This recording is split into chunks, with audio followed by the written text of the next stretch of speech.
Bom dia a todos e obrigado por aguardarem. Sejam muito bem-vindos à teleconferência de divulgação dos resultados do quarto trimestre de 2024 do IRB-RE. Destaco aqueles que precisarem de tradução simultânea, que temos essa ferramenta disponível na plataforma. Para acessar, basta clicar no botão Interpretation, através do ícone do globo na parte inferior da tela e escolher o seu idioma de preferência, português ou inglês. Para aqueles ouvindo a teleconferência em inglês, há a opção de mutar o áudio original em português, clicando em Mute Original Áudio. Informamos que esta teleconferência está sendo gravada e será disponibilizada no site de RI da companhia, www.irbr.com, onde se encontra disponível material completo da nossa divulgação de resultados. É possível fazer o download da apresentação também no ícone de chat, inclusive em inglês. Durante a apresentação da companhia, todos os participantes estarão com o microfone desabilitado. Em seguida, daremos início à sessão de perguntas e respostas. Para fazer perguntas, clique no ícone Q&A na parte inferior de sua tela e escreva sua pergunta para entrar na fila. Ao ser anunciado, uma solicitação para ativar o seu microfone aparecerá na tela e, então, você deve ativar o seu microfone para fazer perguntas. Orientamos que as perguntas sejam feitas todas de uma única vez.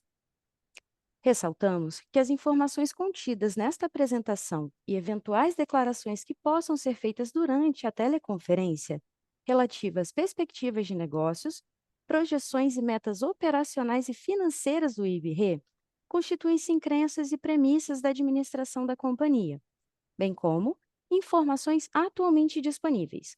Considerações futuras não são garantias de desempenho. Elas envolvem riscos, incertezas e premissas, pois se refere a eventos futuros e, portanto, depende de circunstâncias que podem ou não ocorrer.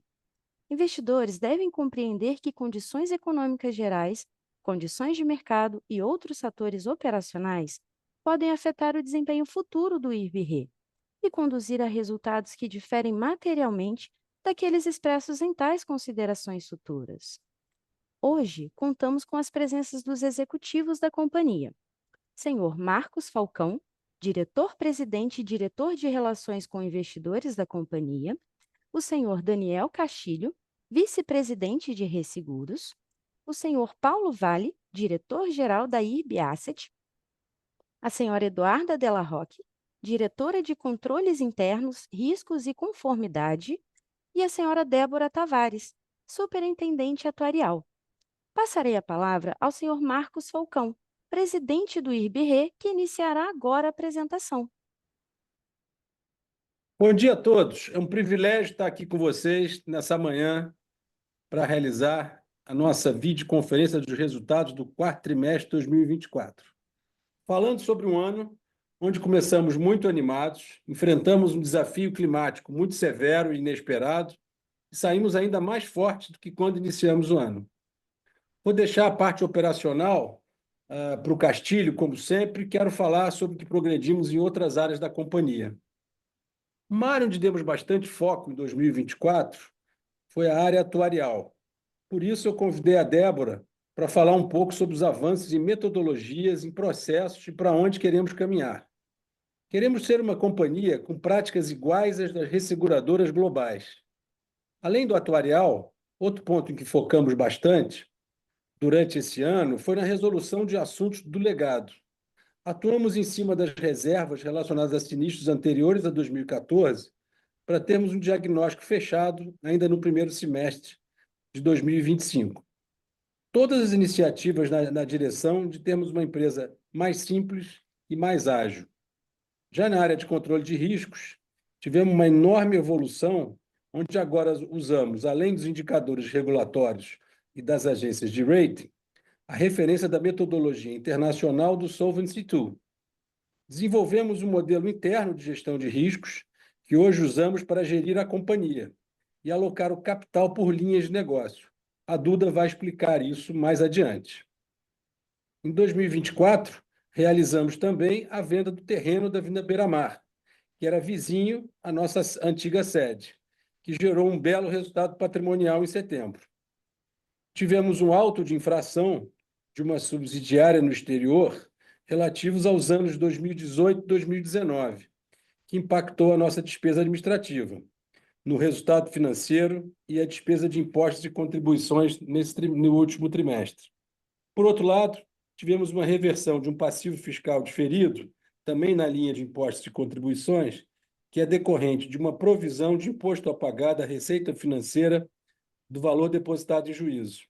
O efeito de 50 milhões negativos foram compensados por 96 milhões positivos, sobrando assim 46 milhões positivos na linha de impostos. Nós continuamos com o empenho, como eu falei acima, de até o meio do ano de 2025 revisitar todo o nosso legado, mas que já está refletido com transparência nas nossas demonstrações financeiras. Estamos aqui sempre à disposição para sanar qualquer dúvida que os senhores tenham.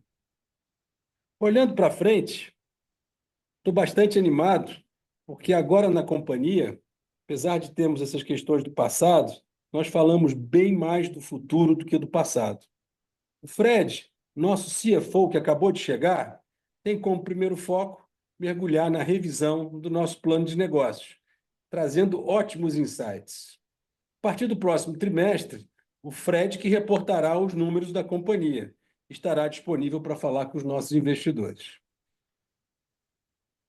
Dando uma passada nos números, podemos observar crescimento no resultado de subscrição, vindo principalmente pela melhora do índice combinado.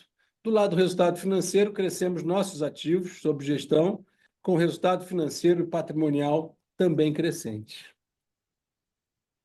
No próximo slide, gostaria de falar da forma que estamos olhando a companhia sob dois prismas distintos, um pelo lado da carteira e o outro pelo lado da geografia. Do lado da carteira, podemos pensar que temos duas empresas, com portfólios distintos, uma de vida e a outra de não vida. Aliás, vários dos nossos peers internacionais têm realmente duas empresas separadas. As dinâmicas de cada business são bem diferentes. Para cada uma das carteiras, temos a visão do mercado local e do mercado internacional. Vimos ajustando a carteira de vida em 2024 e agora, daqui para frente, numa nova dinâmica, ela já pode voltar a crescer. A carteira de não vida doméstica foi onde colocamos mais energia. Vou deixar para o Castilho comentar, belíssimo trabalho que ele liderou. Já começamos 2025 colocando mais energia nos ajustes da carteira de não vida internacional. Castilho também cobrirá esse assunto. O resultado do IBRE, portanto, é formado pelo conjunto desses blocos: não vida domésticos, não vida internacional e vida. E é assim que comunicaremos os resultados daqui para frente. No próximo slide, apresentamos os indicadores divididos por esta visão, vida e não vida. Vemos que o lucro líquido de 2024 foi originado pela carteira de não vida e que é refletido no índice combinado, que já está rodando, como nós antevemos, abaixo de 100%. No quarto trimestre de 2024, inclusive, alcançou 93%, confirmando a minha fala que esta já é uma carteira ajustada. O resultado de vida, embora negativo, tem representatividade cada vez menor no nosso prêmio retido. Em 2024 foi 17% da nossa carteira, enquanto em 2023 era 21%.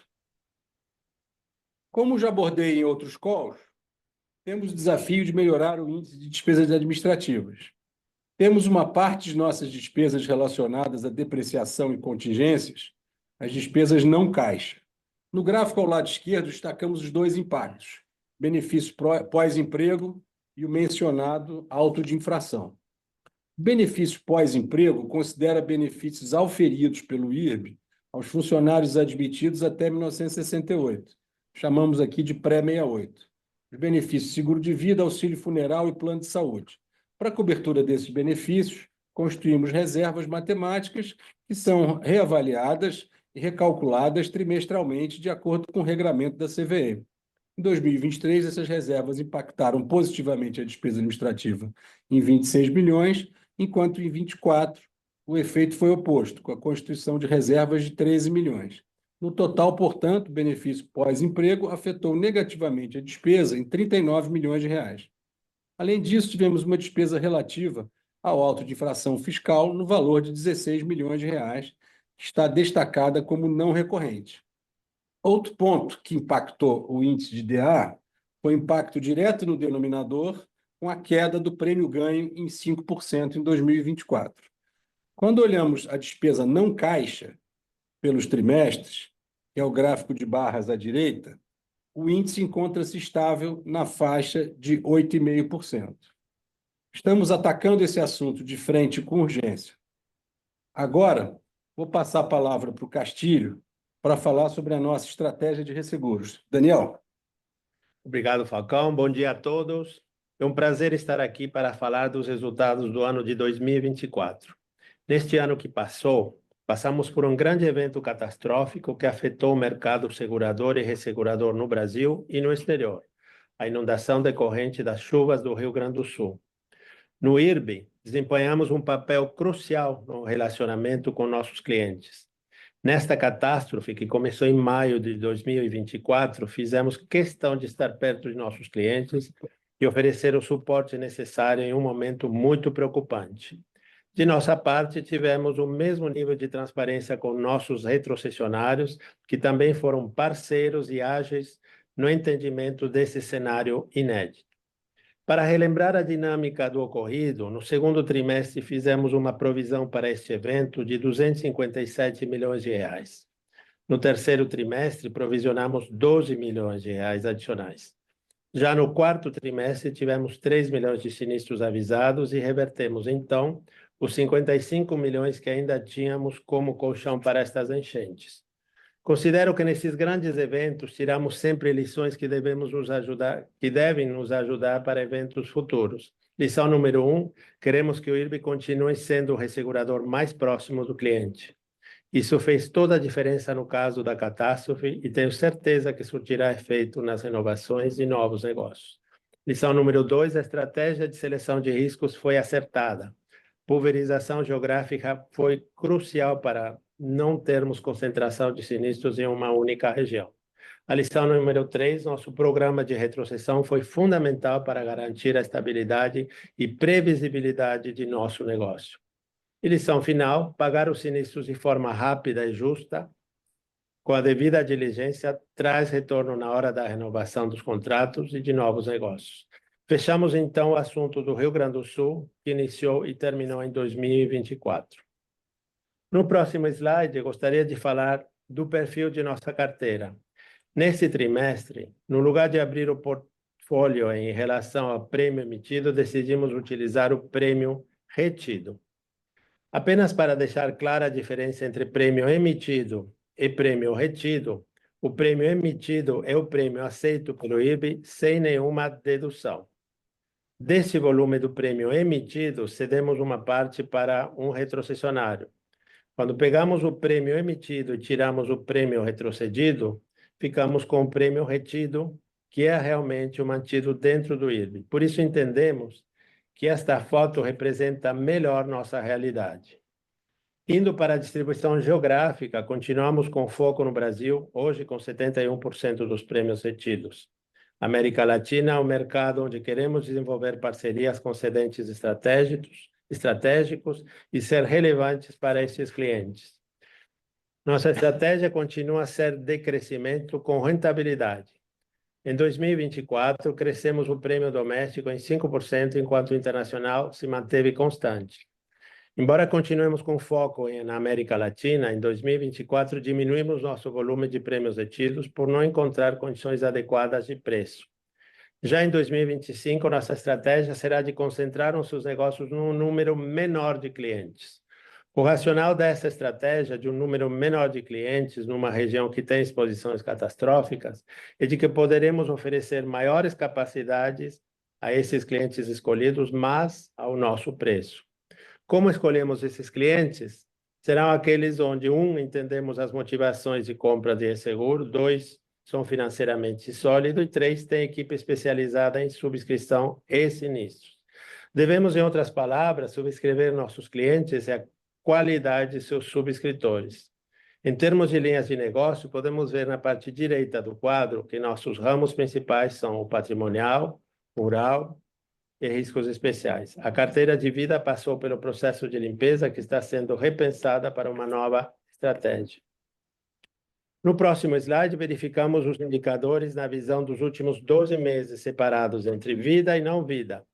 Notem o crescimento do lucro líquido de forma paulatina, com correspondente aumento de resultado de subscrição de 155 para 452 milhões de reais em dezembro de 2024 na carteira de não vida. O prêmio retido não vida aumentou 8% em 2024 comparado ao 2023 no mesmo período. O prêmio retido de vida, por outro lado, se reduziu em 18%. Observem que o índice combinado de não vida já tem performado abaixo de 100%, 96,8% no 4TRI, em linha com nossa estratégia. Indo para o próximo slide, verificamos os indicadores com mais granularidade, segregando a carteira de não vida entre doméstico e internacional. Neste slide, conseguimos observar o lucro líquido de não vida foi originado principalmente pela carteira doméstica, que também representou a maior parte do resultado de subscrição do não vida. Observem que o índice combinado de não vida já roda abaixo de 90%, entregando a rentabilidade esperada para este segmento. Acho importante mencionar que pela primeira vez no 4TRI, nosso negócio não vida internacional apresenta resultados de subscrição positivos. Essa carteira internacional também será trabalhada para alcançar níveis semelhantes de lucratividade, adequando as características próprias desse mercado, que está sujeito a catástrofe e, portanto, tem de ser estudado profundamente. Indo para o próximo slide, temos a segregação de vida e não vida pelos dois indicadores centrais do cálculo de índice combinado, o índice de sinistralidade e o índice de comissionamento. Quando olhamos o índice de sinistralidade, verificamos não vida vem se comportando de forma estável e decrescente. A parte de vida teve um comportamento mais volátil, principalmente pelo cancelamento de um contrato de vida local em julho de 2024, que reduziu o volume de prêmios. No índice de comissionamento, temos a mesma previsibilidade no segmento de não vida, que tem se mantido constante e com redução em 2024 em relação a 2023. Já no segmento de vida, vemos uma grande volatilidade que é decorrente principalmente de um contrato cancelado em julho de 2024. Contrato esse que onerava o custo de aquisição. Após esse cancelamento, podemos ver que o índice de comissionamento cai de forma relevante, chegando a 1% no 4TRI de 2024. Passo agora a palavra ao Paulo Vale. Obrigado, Castilho. Bom dia a todos. Neste primeiro slide, vemos a evolução dos nossos ativos financeiros. Em 31 de dezembro de 2024, fechamos com um total de ativos sob gestão de 9,2 bilhões. O resultado das nossas carteiras onshore e offshore foi de 569 milhões no ano, sendo 142 milhões no quarto trimestre, conforme o gráfico superior. Na tabela inferior, verificamos que o resultado financeiro e patrimonial num ano totalizou 604 milhões, sendo 109 no quarto trimestre de 2024, conforme os seguintes eventos.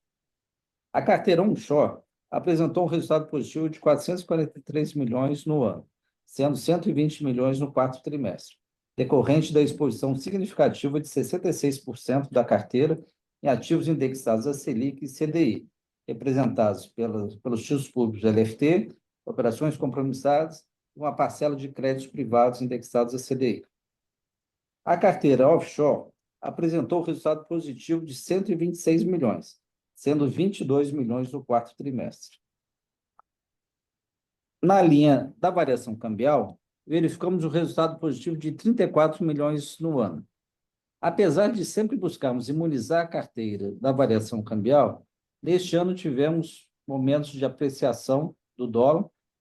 Por exemplo, em junho tivemos uma apreciação de 6%, onde foi possível termos um resultado positivo.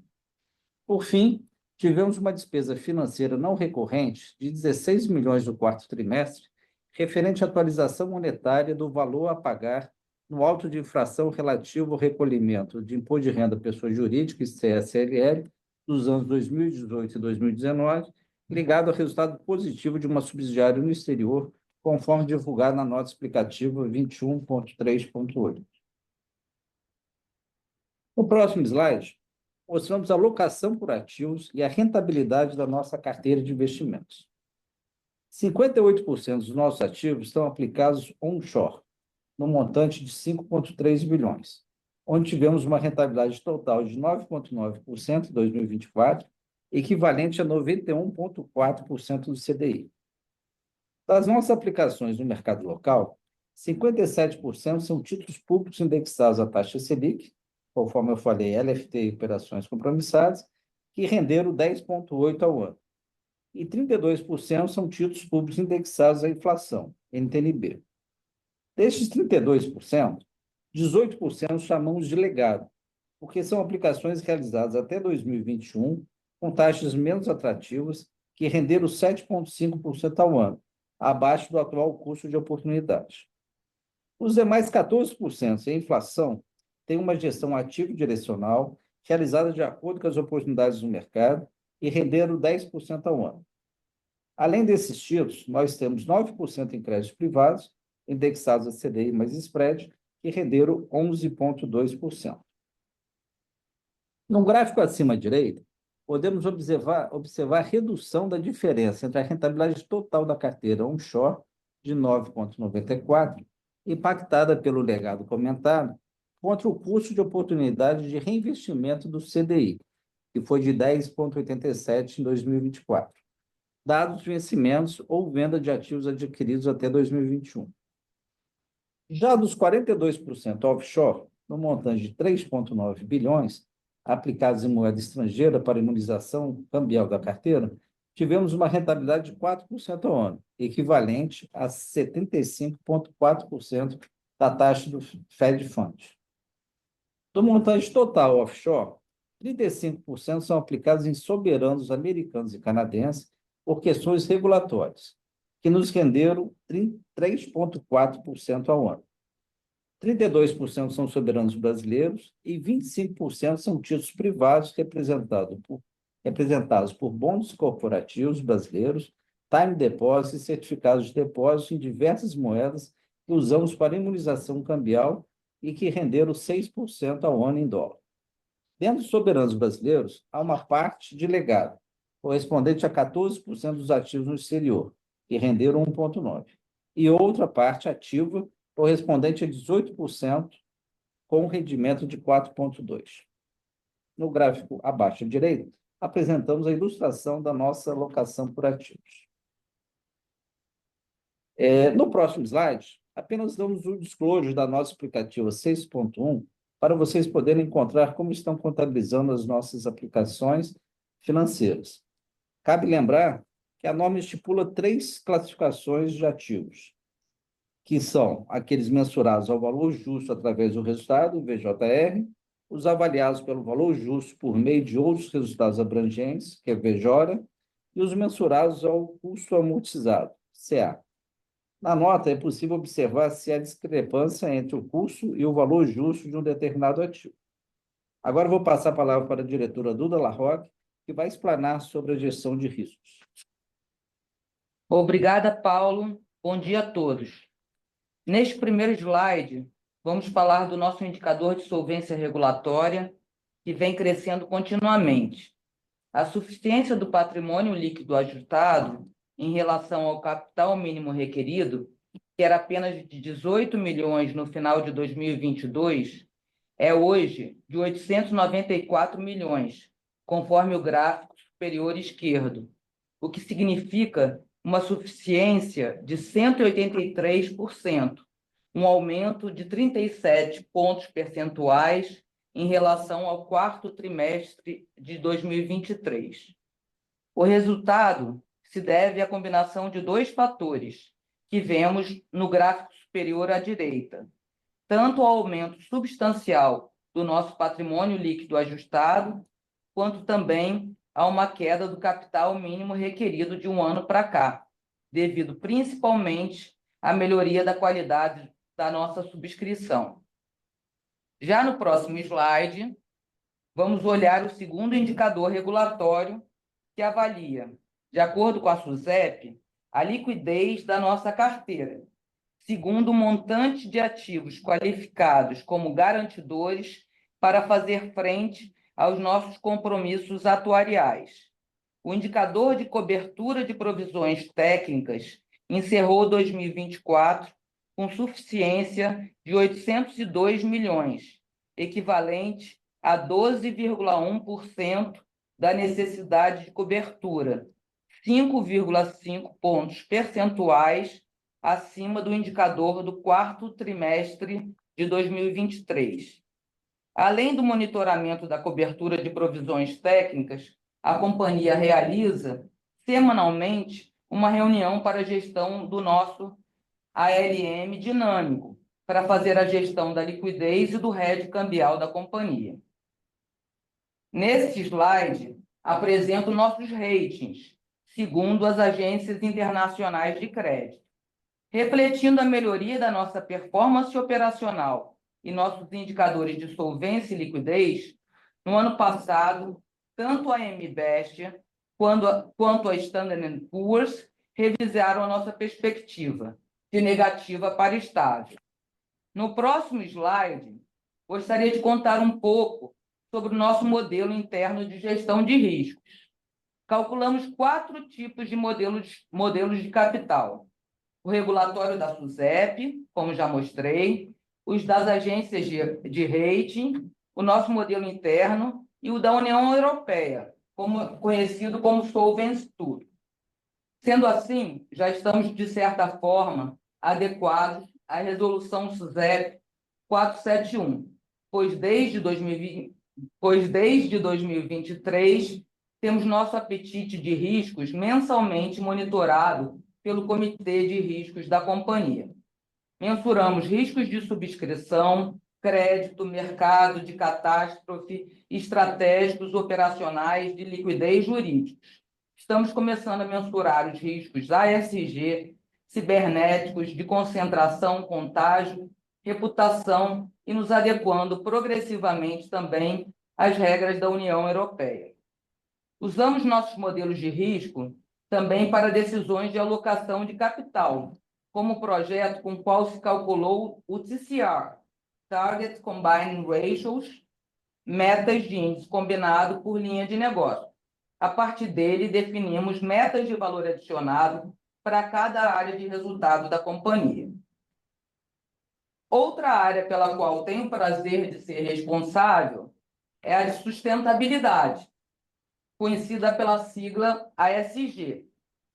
Quero compartilhar os avanços que tivemos nesse campo e as metas que já estamos desenvolvendo em 2025.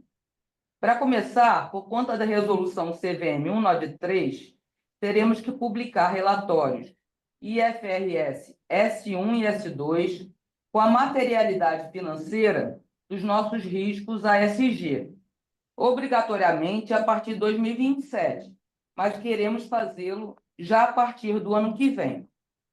Para gerar os relatórios com acurácia, o primeiro passo foi mudar nosso organograma para colocar a área de sustentabilidade sob responsabilidade da diretoria de riscos, o que nos permite mapear e quantificar os riscos associados a temas materiais ASG, fundamentais tanto para a contabilização quanto para a estratégia do negócio, bem como para a nossa boa avaliação junto às agências de rating. Estamos revendo a nossa política de sustentabilidade este ano, mas com relação à diversidade e inclusão, já estamos enquadrados nas exigências da B3 com relação à representatividade do Conselho e diretoria. Temos hoje 2 mulheres dentre os 7 diretores estatutários da companhia. Cabe realçar o nosso programa de pessoas com deficiência auditiva, que emprega 10 pessoas com carteira assinada. Em setembro, promovemos no Rio de Janeiro o primeiro Fórum PID com o tema Desafios e Oportunidades no Enfrentamento dos Riscos Climáticos. Este evento marcou o início de um diálogo essencial entre diferentes setores sobre a importância da gestão dos riscos climáticos, um fator crítico para a economia e, principalmente, para os mercados de seguros e resseguros. Estamos comprometidos em liderar essa área, que pode ajudar a ampliar significativamente a proteção do mercado brasileiro com relação a mudanças climáticas, inclusive para a população mais vulnerável, através de produtos que temos desenvolvido, tais como seguro para a resiliência climática. Com relação à nossa política de responsabilidade social, em 2024, tivemos a honra de apoiar, por meio das leis de incentivo, o retorno do emblemático Manto Tupinambá ao Brasil. Renovamos nosso apoio ao Instituto Golfinhos da Baixada Fluminense e ao Hospital Pequeno Príncipe, em Curitiba. No âmbito interno, fomos certificados pelo Great Place to Work, figurando entre as melhores empresas para se trabalhar no Rio de Janeiro, com destaque em saúde mental. Em relação à remuneração na administração, implementamos metas e indicadores de desempenho ESG para todas as diretorias da companhia, incluindo metas integradas, atendendo ao requisito da B3. Em 2024, o IRB aderiu ao Pacto Brasil pela Integridade Empresarial, uma iniciativa da Controladoria Geral da União, CGU, para fortalecer práticas empresariais éticas e responsáveis no Brasil. Mas queremos ir muito além em termos de certificações externas. Temos metas desafiadoras para 2025 que compartilharei ao longo do ano. Agora, passo a palavra para a Débora, que trará os avanços da área atuarial. Obrigada, Duda. Bom dia a todos. Eu sou Débora Tavares, trabalho há 17 anos no IRB, sou atuária responsável da companhia e vim apresentar os destaques do ano sob a ótica atuarial. O ano de 2024 foi marcado pelo investimento em sua área atuarial do ponto de vista de fortalecimento e capacitação, em busca de um padrão de melhores práticas internacionais. Processos foram aprimorados, visando maior eficiência operacional. Ferramentas de diagnóstico foram implementadas.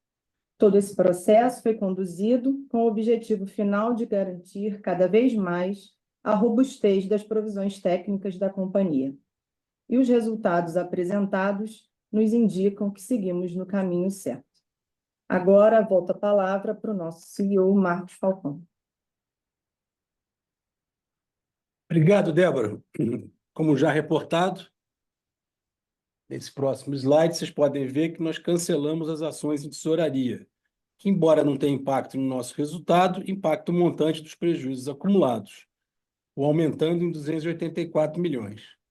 Chegamos em 31 de dezembro, como vocês podem olhar na tabela abaixo, com 15 milhões de reais de prejuízos acumulados. E, com esse efeito, passamos a 300 milhões de reais de prejuízos acumulados. Sendo assim, para voltarmos a pagar dividendos, precisamos que os lucros acumulados passem desse valor. Agora, na sequência, vamos apresentar 3 slides falando sobre o nosso resultado em IFRS 17. No primeiro, destacamos o lucro líquido no quarto trimestre de 182 milhões de reais, contra um prejuízo de 106 milhões de reais no quarto trimestre de 2023. No ano passado, observamos o lucro líquido de 806 milhões de reais contra um prejuízo de 124 milhões em 2023. No ano, o resultado das prestações de serviço de resseguro totalizou 777 milhões frente a um prejuízo de 326 milhões registrados em 2023. O segmento não vida contribuiu com 620 milhões de reais em 2024. A receita com resseguro subiu 4,5%, em virtude principalmente da variação da expectativa de sinistros no período combinado, com acordo de comutação do segmento de vida doméstico e do aprimoramento das premissas atuariais relacionadas ao ajuste de risco, elevando a compensação requerida pela companhia pelos riscos assumidos. A despesa com resseguro caiu 6,4% em relação a 2023, mesmo considerando o impacto da tragédia ocorrida no Rio Grande do Sul. O resultado obtido nas operações de retrocessão gerou uma variação positiva no valor de 558 milhões, efeito explicado principalmente pela maior recuperação de sinistros em 2024, que também foi previsto dado o Rio Grande do Sul. Por fim, o resultado financeiro líquido teve um aumento de 285 milhões de reais, impactado principalmente pelo efeito das variações das taxas de desconto, que abordaremos no decorrer dessa apresentação. Passando ao próximo slide, vamos falar do impacto da CSM. CSM significa Contract Service Margin, ou seja, a margem contratual do contrato de resseguro. Observamos o aumento da amortização da CSM retida em 13%, quando comparado com 2023, alcançando 1,4 bilhões. Destaque para o segmento não vida, que representou 72% desse total.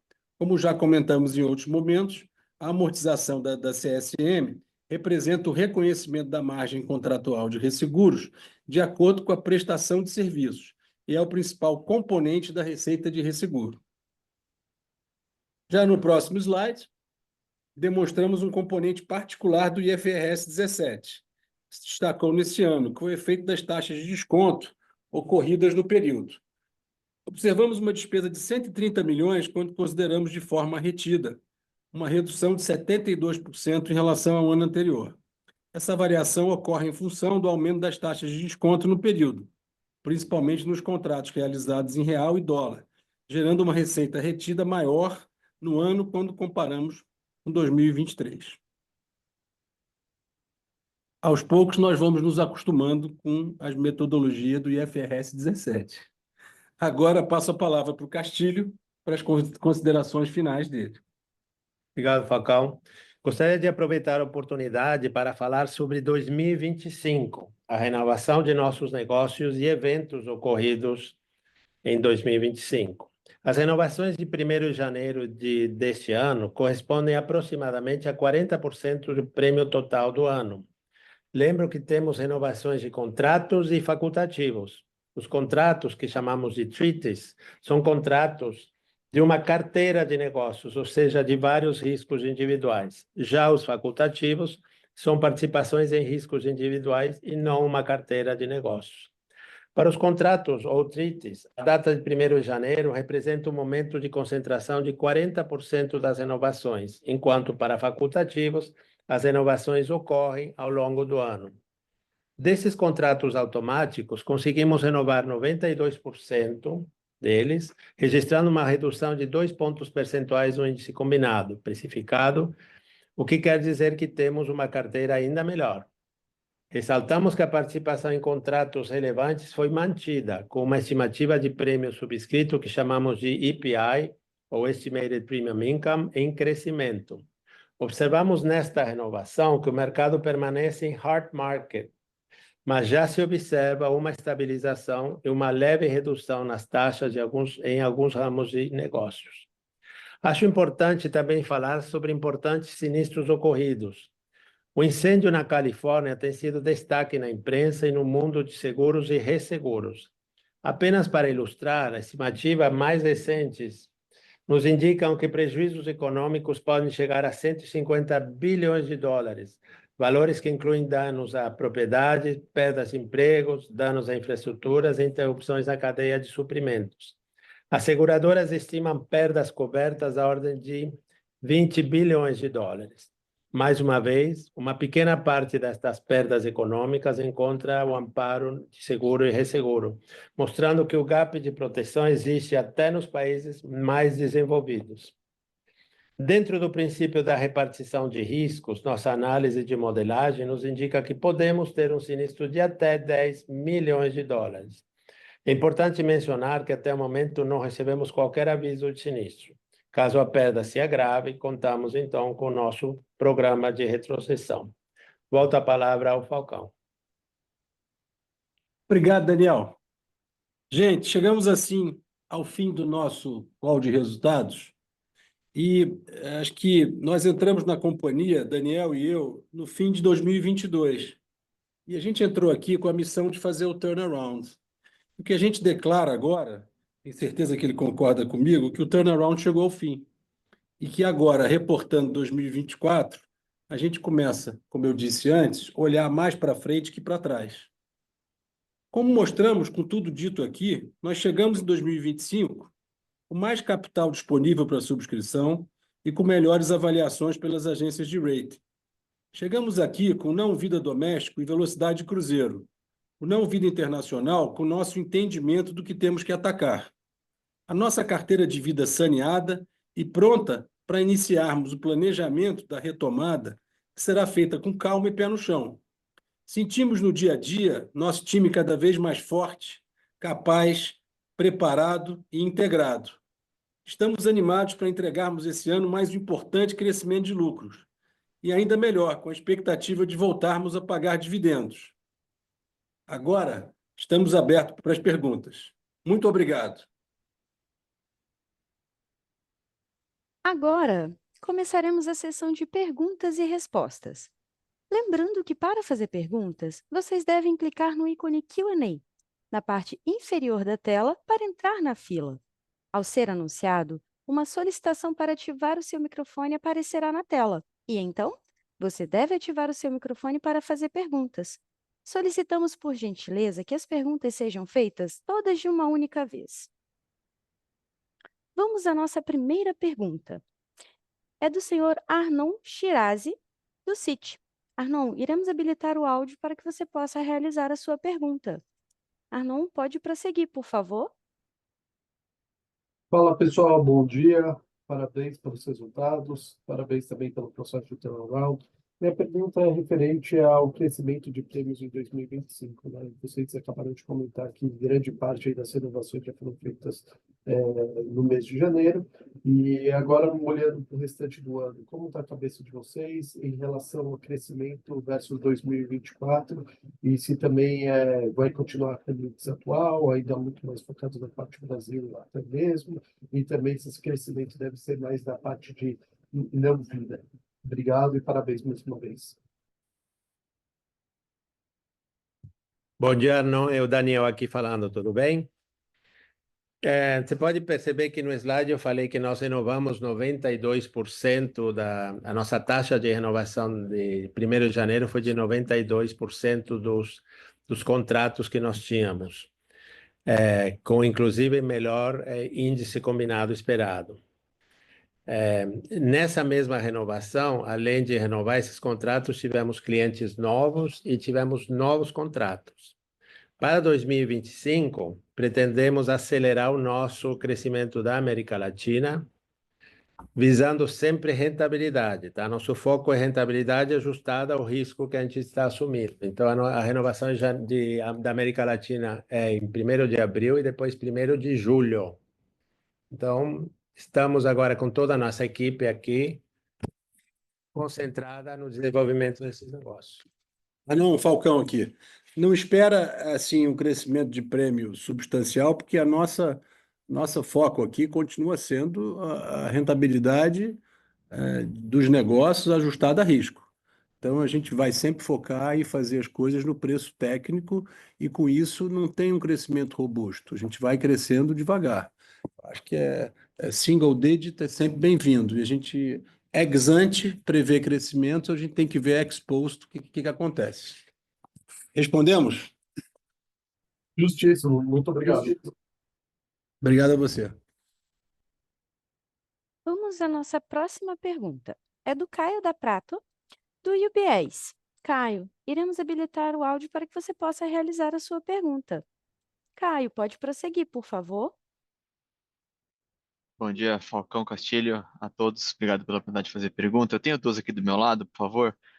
Primeiro, vocês comentaram bastante sobre essa divisão, né, de vida e não vida, e chama a atenção, de fato, os índices combinados. Quando a gente olha para o de vida, o índice combinado fechou em 122%, se eu não me engano, e, na verdade, foi até uma piora comparada a 23%. Então, eu queria só entender que tipo de medidas você tem tomado em relação ao vídeo específico e se a gente já pode esperar uma melhora, de repente, material desse índice já para 2025. E a segunda minha é sobre o resultado financeiro, que a gente viu um pouco mais de volatilidade nesse trimestre. Queria olhar, olhando para 25, né, só me entender se tem alguma, de repente, mudança um pouco mais relevante de carteira, que pode trazer impacto similar a esse algum momento, né? Você teve impacto de venda de títulos agora nesse último trimestre, ou se a gente pode esperar agora para 25 um resultado financeiro mais recorrente daqui para frente, e se você puder lembrar para a gente como é que está a sensibilidade de vocês para cada 100 pontos de impacto da Selic também. Seria isso. Obrigado.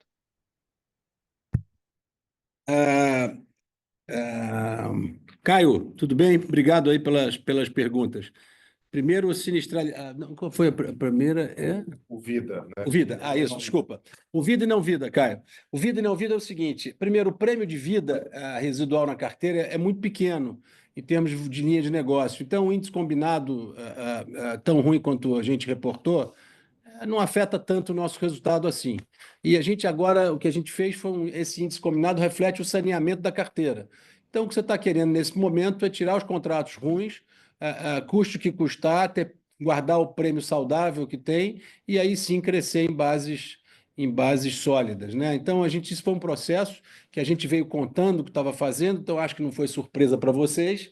E agora, de novo, a conta com índice combinado não é tão relevante porque quando multiplica pelo prêmio, o impacto no resultado não é tão grande. Já o não vida, eu acho que a gente conseguiu um índice combinado na carteira doméstica brilhante, belíssimo trabalho feito da equipe, e a gente agora está com toda a animação e o entendimento para buscar o mesmo na carteira internacional. A carteira internacional é um pouco mais complexa, porque algumas regiões têm catástrofe, o custo de retro é um pouco mais alto, então acho que talvez não atinja o mesmo combine da carteira doméstica, mas sem dúvida nós vamos atingir um combine interessante. E é essa animação para o ano. Nós estamos muito mais animados para isso do que ter um significativo crescimento de prêmio. Tá? Agora, a outra pergunta do resultado financeiro. Eu acho que, esse ano, a volatilidade do resultado financeiro, eu sempre convido vocês a olhar a nota explicativa. Desculpa aí que eu estou com um pigarro aqui. A nota explicativa 6.1, que tem a transparência das nossas demonstrações financeiras inteiras. A gente tem alguns ativos, como vocês sabem, que a gente já vem reportando, que estão marcados na curva e que a valor de mercado eles estão abaixo do custo. Então, ou quando a gente vende, ou quando a gente carrega esses ativos, eles geram um impacto no resultado financeiro. Né? O que a gente pretende fazer aos poucos e trazendo essa carteira para valor de mercado. Né? Então, isso deve ser um movimento gradual que a gente vai fazer ao longo desse ano. Então, acho que, de novo, para evitar surpresa, vocês podem acompanhar e fazer as contas aqui nessa nota explicativa com toda a transparência. Agora, esse ano também, no resultado financeiro, a gente foi impactado por variação cambial. A variação cambial tem efeito de algumas provisões que a gente fez, e agora esse efeito foi o one-timer e acabou. Tá? Então, acho que não vai ter mais esse impacto, ou seja, vai diminuir a vol. E, além disso, tem uma coisa curiosa que a gente não se recorda, mas a Selic em 2023 estava mais alta que em 24. 25 vai ser maior que 23, o esperado, mas 24 foi menor foi menor do que 23. Então, a gente está sendo até relembrado a isso, né? Espero ter respondido aí, Caio. Não, Falcão, ficou claro, tá ótimo. Então, possivelmente, esses reposicionamentos de carteira a gente pode ver continuamente em 2025, né? Foi isso que eu entendi. E eu tenho falado para vocês que por isso que a nossa carteira rende menos que o benchmark rate, tá? Tanto aqui quanto lá fora, porque a gente tem alguns ativos que estão a valor de curva que são abaixo do valor de mercado. Então, é isso que a gente está fazendo, tá? Em algum momento a gente chega lá, quer dizer, cada dia estamos mais próximos de chegar no valor do mercado. E a simplificação do balanço continua acontecendo. Tá? Tá ótimo, Obrigado, tá Caio. claro. Obrigado, Falcão. Obrigado. Vamos à nossa próxima pergunta. É do Daniel Vaz, do Safra. Daniel, iremos habilitar o áudio para que você possa realizar a sua pergunta. Daniel, pode prosseguir, por favor? Bom dia, Falcão, bom dia, Castilho, bom dia a todos. Eu tenho duas do meu lado também. Eu queria voltar primeiro numa fala sua, Falcão, de crescimento de single digit de prêmio emitido.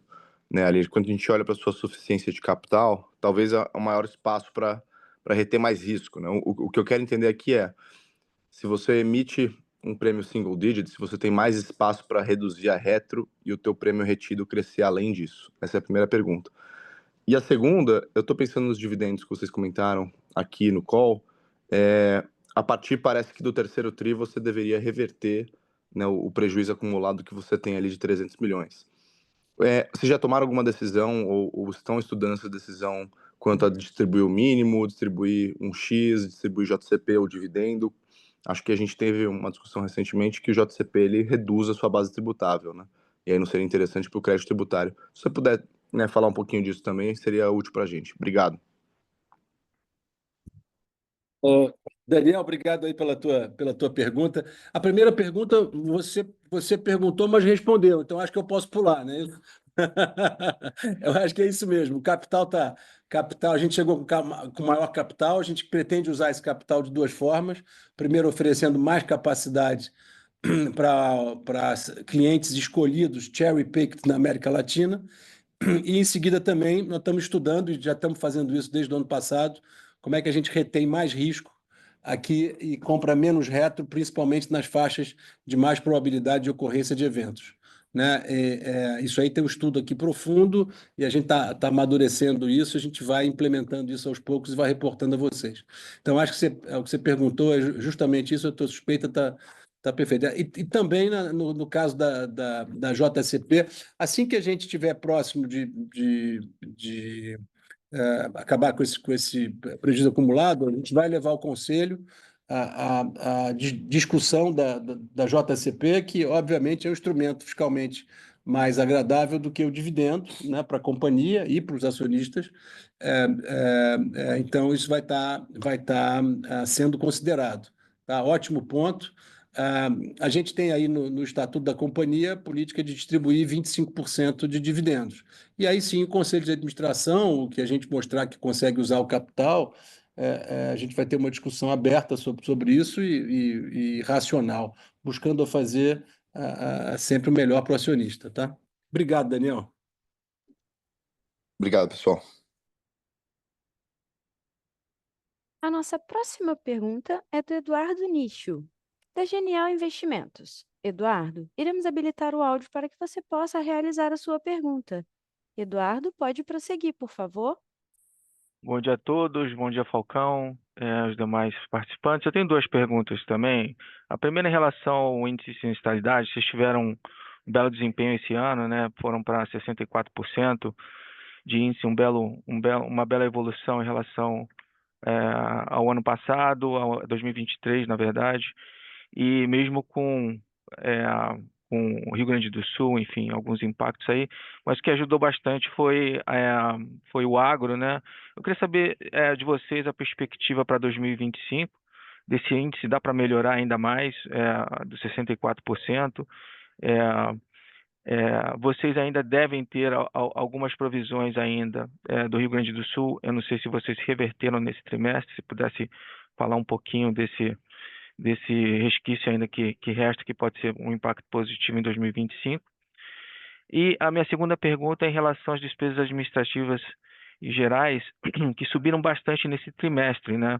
Foram para 15,2%, terminou o ano com 10,3%, o ano fechado. Queria saber a perspectiva para esse índice em particular, para 2025, se vocês querem melhorar a eficiência aí, da resseguradora, se há espaço para melhorar a eficiência, né?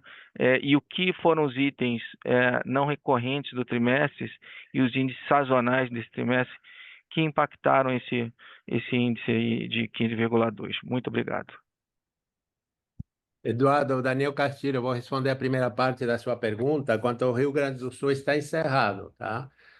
O que era esperado já está registrado, já está reservado, então não esperamos nenhum desenvolvimento que tenha a ver com as inundações do Rio Grande do Sul. Quanto à sinistralidade, a nossa sinistralidade projetada se mantém estável dentro daquilo que nós tivemos esse ano, então não esperamos grandes mudanças nessa sinistralidade. Estamos precificando os nossos negócios, aguardando a sinistralidade semelhante. Passo a pergunta agora para o Falcão sobre... Despesa administrativa. Nishi, obrigado aí pela tua pergunta.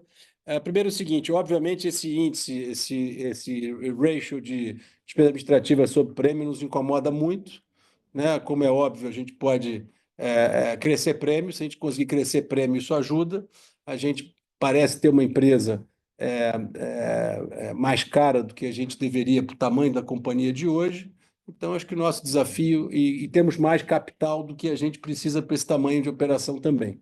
Então, nós temos dois desafios aqui, um provocado pelo capital que é como é que a gente usa esse capital nesse nível de retorno que a gente tem, e o segundo é provocado pela despesa administrativa, que a gente tem que buscar eficiência e escalabilidade, que não é o ponto que a gente está hoje. A gente é ciente disso, tem uma autocrítica grande, a gente tem várias ações em andamento, espero que a gente consiga mostrar e realizar. A grosso modo, a gente tem um target aí de ter 6% sobre o prêmio, tá? De despesa administrativa. Obviamente, a gente tem um pedaço dessa despesa administrativa que é para lidar com o legado, e ela não é alocada na linha de negócio, então ela é alocada ao legado. E a gente vai dar mais cor isso quando o ano for andando, a gente está com uma lupa grande nisso. Não tenho agora assim, maiores detalhes para dividir, mas vamos ver se no próximo call a gente já traz esse assunto um pouco mais mastigado. Quanto aos one-timers desse último trimestre, basicamente foi um processo administrativo fiscal, que a gente tinha um processo no legado, numa ação de 2018, 2019, que a gente não trouxe a tributação, o lucro da Argentina, e a gente levou uma multa de 16 milhões. Então, isso impactou aí. A outra coisa, é uma despesa de melhor qualidade do que essa, que é uma despesa de aumento de reserva de pós-emprego. Pós-emprego é um legado também, que é um plano de aposentadoria de seguro de saúde dos funcionários pré-68 no IRB, lembrando que o IRB é uma empresa de 85 anos, então a gente tem algumas coisas dessas, e a gente administra essa reserva. E esse ano, por questões de reavaliação atuarial, a gente teve que aumentar essas reservas em 31 milhões. Agora, não é um dinheiro que sai da companhia, ele fica em reserva. Nada impede que essa reserva, se não for usada, ela volta para a companhia. Então, é uma despesa que preocupa menos a gente, tá? E não é uma. Então, acho que basicamente é isso. Nishio, fica à vontade de expandir aí, se eu não respondi. Não, perfeito. Só um follow-up rápido. Esse 6% é ao longo do tempo, né? Não podemos Claro. esperar isso para esse ano, Meta. não. Tá bom. Não faz isso Obrigado. não, Nishio. É meta, tá? É meta. Chegar Obrigado. nele, eu preciso de um pouco de crescimento do prêmio e preciso de um pouco de corte de despesas e eficiência aqui também, tá? Por Obrigado. exemplo, a Parabéns. gente tem a linha de vida. A linha de vida tem um prêmio muito baixo. A gente pode ter a linha de vida crescendo. A gente tem o internacional que pode crescer um pouco. A América Latina, o próprio local pode crescer um pouco de prêmio. Então a gente tem e tem outros mercados que a gente pode passar a fazer. Então a gente tem várias. O Fred, que se juntou a nós agora esse ano, está bastante empenhado aqui nesse plano de negócios, chegando com uma cabeça fresca, sem olhar para o passado, só olhando para frente. A companhia inteira está virando para frente, Nishio. Então, espero que a gente vá reportando isso. Estamos cientes da crítica e a autocrítica aqui está enorme. Tá? Obrigado. Obrigado e parabéns pelos resultados. Obrigado. A nossa próxima pergunta é do Guilherme Grespan, do JP Morgan. Guilherme, iremos habilitar o áudio para que você possa realizar a sua pergunta. Guilherme, pode prosseguir, por favor. Bom dia, Falcão, Castilho, Natasha, obrigado pelo call e parabéns pelos resultados. São dois follow-ups rápidos do meu lado, acho que a maioria das perguntas já foram feitas. Combine Ratio, vocês falaram agora da renovação dos contratos, que o implied combined aqui, ex-ante, é 2 pontos percentuais menor. Pegar só com vocês se é uma conta muito básica ou se é ser muito simplista eu pegar esse delta de combine e jogar mais ou menos no combine do ano. Eu acho que vocês terminaram o ano em 99, o ano cheio foi 101, então levaria para um combine de mais ou menos uns 97, 98. E aí eu pergunto porque você tem algumas iniciativas de G&A e outras coisas que poderiam jogar um pouco mais abaixo, mas eu lembro de vocês terem um target até no best case ali próximo de 95, para saber se esse 97, 98 no meio do caminho é algo mais plausível para esse ano. E o segundo é só uma clarificação, acho que o Castilho falou um pouquinho dos eventos de Los Angeles, e aí foi comentado que tem até 10 milhões possíveis de sinistro, e aí eu não entendi a segunda parte, o Castilho comentou de talvez, desculpa se eu estou replicando errado, mas ativar a retrocessão, eu queria só entender se os up to 10 million é bruto ou líquido já dos contratos de retrocessão que vocês têm. Obrigado. Respondendo essa última, são dólares e é líquido, seria a nossa parte. Agora, até agora, nenhum sinistro foi avisado. O nosso cálculo inicial indicou 7 milhões de dólares, a gente colocou 10 por via das dúvidas, porque sendo um pouco mais conservador e pensando no que a gente está vendo na imprensa, tá? Mas 10 milhões, se aumentar muito, a gente tem proteção de retrocessão. Foi isso que eu quis dizer, Guilherme. Quanto ao índice combinado, a gente, quando faz a precificação, nós calculamos o que a gente chama de Target Combined Ratio, que é o índice combinado esperado, né? Quando a gente precifica. Depois a realidade é outra, a realidade é aquela que tem a ver com os resultados, né? Agora a gente está precificando tudo sempre abaixo de 98% de índice combinado e as nossas renovações indicaram que a gente tem conseguido renovar. Claro, se a gente vai variar isso ramo a ramo e vai separar a vida do não vida. Então, o índice combinado, ele varia por ramo. Na média, eu diria que seria abaixo de 97 índice combinado, mas a gente separa a vida de não vida. E dentro do P&C, é um índice combinado diferente para a engenharia, para a responsabilidade civil e para o patrimonial, e para o agro também. Não sei se eu consegui responder a tua pergunta. Não, tá super claro. E aí, só para entender de forma geral, eu acho que tinha aquele target de talvez tentar chegar no 95. A visão geral é que ainda é um ano de transição, por você ter uma parte do legado ainda correndo, então deveria ser acima de 45. Ou você acha que esse nível target 95, obviamente ex ante, né? A gente não está vendo os sinistros para vir, mas pela curva de sinistro que vocês têm de reconhecimento de prêmios, se você acha que já é algo que dá para discutir no curto prazo. Guilherme, o patrimonial doméstico já está abaixo do 95, tá? Se não me engano, estamos em 89. A ideia é seguir nesse caminho e fazer a mesma coisa no internacional. Todo aquele exercício que foi feito no doméstico, no negócio dentro do Brasil, a gente agora quer levar ao negócio internacional, sempre cuidando e tendo prestando atenção que o negócio internacional tem exposições catastróficas, onde você, na hora de calcular o seu índice combinado esperado, deve considerar índices bem abaixo do 95, porque você não espera sinistros todos os anos de natureza catastrófica. Perfeito, obrigado, Caxê. Vamos à nossa próxima pergunta. É do Tiago Binfield, do Goldman Sachs. Tiago, iremos habilitar o áudio para que você possa realizar a sua pergunta. Tiago, pode prosseguir, por favor? Oi, bom dia, Falcão, Castilho, todo o time. Obrigado pelo espaço para fazer perguntas. Minha primeira aqui é em créditos tributários. Vocês abrem nas notas explicativas uma estimativa até 2035 para o consumo dos créditos tributários. Eu queria entender dois pontos. Se o que vocês seguem é o IFRS 4 ou o IFRS 17, no sentido que poderia ser mais rápido do que aparece ali naquela tabela. E também, com essa mensagem em relação ao pagamento de dividendos, como é que vocês olham para potenciais aquisições no curto prazo que pudessem acelerar o consumo de crédito tributário? E aí uma segunda pergunta bem rápida, talvez a gente tenha perdido aqui, mas se vocês deram algum guidance de ROI ou alguma expectativa para ROI em 2025, só para esclarecer aqui do nosso lado. Obrigado. Tiago, Falcão aqui, tudo bem? Obrigado aí pela pergunta. Vou responder de trás para frente. Primeiro, ROI, a gente não tem guidance, tá? Eu acho que, de novo, a gente tem conversado sobre ROI com várias pessoas, mas sem guidance. Eu acho que a gente ainda está atingindo aí uma velocidade de cruzeiro em tudo e a gente já está entendendo ainda o que você acha que é um ROI recorrente. Eu acho que mais um ano, assim, a gente começa a conversar talvez mais sólido sobre isso. Tá? Sobre o crédito tributário, o crédito tributário é feito no IFRS 4, tá? Que é a SUSEP, e que é como a Receita Federal faz, tá? Então, acho que é por aí que a gente vai, tá bom? Faltou alguma, Tiago? Desculpa. M&A. Me Isso. lembraram aqui. O M&A. Olha só, a gente adoraria fazer um M&A. Quem tem um crédito tributário como o nosso, saudável, buscar um M&A, né?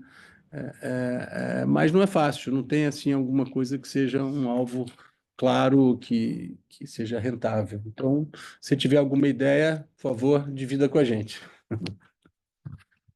Obrigado, Falcão. Obrigado aí. Obrigado a você.